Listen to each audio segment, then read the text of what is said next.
안녕하세요. 이슈보객입니다. 코로나 때문에 전 세계가 힘듭니다. 자, 글로벌 코로나 2차 유행에 맞서는 우리 인류의 기술과 지혜의 결과물, 백신에 대한 관심이 매우 높아지고 있습니다.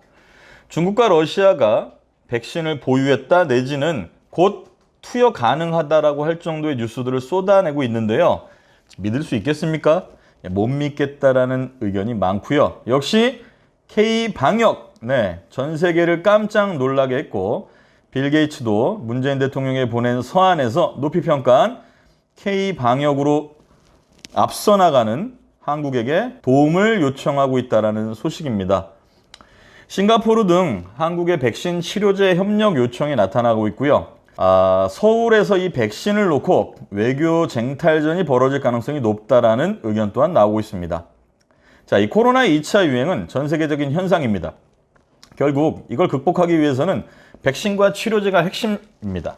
이른바 신남방 국가, 신북방 국가들이 서울에서 백신 치료제 확보 외교전을 펼칠 가능성이 벌써부터 예상이 되고 있습니다. 외교당국에 따르면 최근 아세안, 동남아시아 국가연합이라고 하죠. 일부 국가에서 코로나 백신 치료제 개발과 관련한 협력을 우리나라에 요청하고 있는 것으로 확인됐습니다. 특히 싱가포르가 이 같은 요청을 강력하게 하고 있는 것으로 파악됩니다. 올해 내내 코로나19가 전 세계적으로 극성인 영향이죠. 백신과 치료제 없이는 극복할 수 없는 병이라는 게 각국의 인식입니다. 최근 전 세계적으로 2차 유행이 번지며 이 같은 생각은 더욱 강해졌습니다. 백신 치료제 개발에 대한 기대치는 계속 높아지고 있습니다. 아세안과 같은 개도국 위주의 지역에는 전 세계적인 백신 치료제 개발 흐름에서 뒤처질 수 있다는 우려가 팽배한 것으로 전해지고 있습니다. 이들 나라들은 글로벌 리더격 국가와 제휴를 통해 백신 치료제를 확보하는 게 국가적 과제인 것이죠. 한때 코로나19의 방역 모범국이기도 했던 싱가포르는 이미 확진자 5만 명을 돌파했습니다. 필리핀, 인도네시아에서는 10만 명 이상의 확진자가 나오고 있습니다. 말레이시아에서는 중국 우한발 바이러스보다 전염력이 10배 강한 변종이 나온 것으로 확인돼서 충격을 안겨주고 있습니다. 유라시아, 중앙아시아 지역 국가들의 입장 역시 아세안과 유사합니다. 카자흐스탄, 키르기스스탄, 우즈베키스탄 등지에서 코로나19의 위세가 꺾이지 않고 있습니다. 카자흐스탄의 경우 국부 누르술탄 나자르바예프 전 대통령도 코로나19에 걸려 큰 충격을 줬습니다.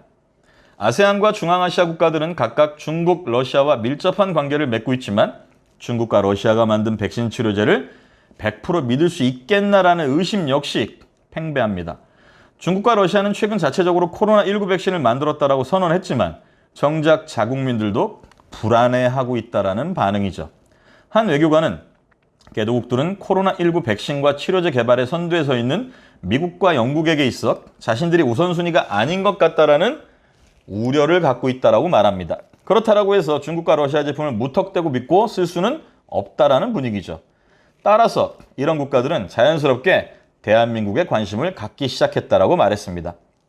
그 이유는 명백합니다. 최근 한국은 영국, 스웨덴의 글로벌 제약사 아스트라제네카가 개발 중인 코로나19 백신을 국내에서 생산키로 한 바가 있습니다. 토종 백신과 치료제 개발을 위한 임상도 다수 진행되는 중으로 확인되고 있습니다. 정부는 이미 공식적으로 코로나19 백신 치료제가 내년 상반기에 나오고 하반기면 상품으로 출시가 될 것이다라고 밝힌 바 있습니다.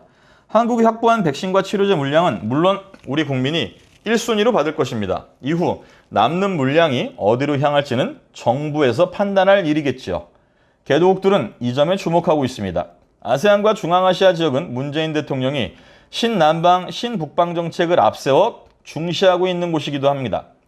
참고로 한반도 중심의 외교에서 다소 눈을 돌려서 신남방, 신북방 정책을 통해서 우리의 외교 지평을 넓히자는 것이 이 문재인 정부의 주요 외교 정책 틀 중에 하나입니다. 메이드 인 코리아 백신 치료제를 통해 우리의 글로벌 리더십을 확보할 수 있다는 기대 또한 있습니다.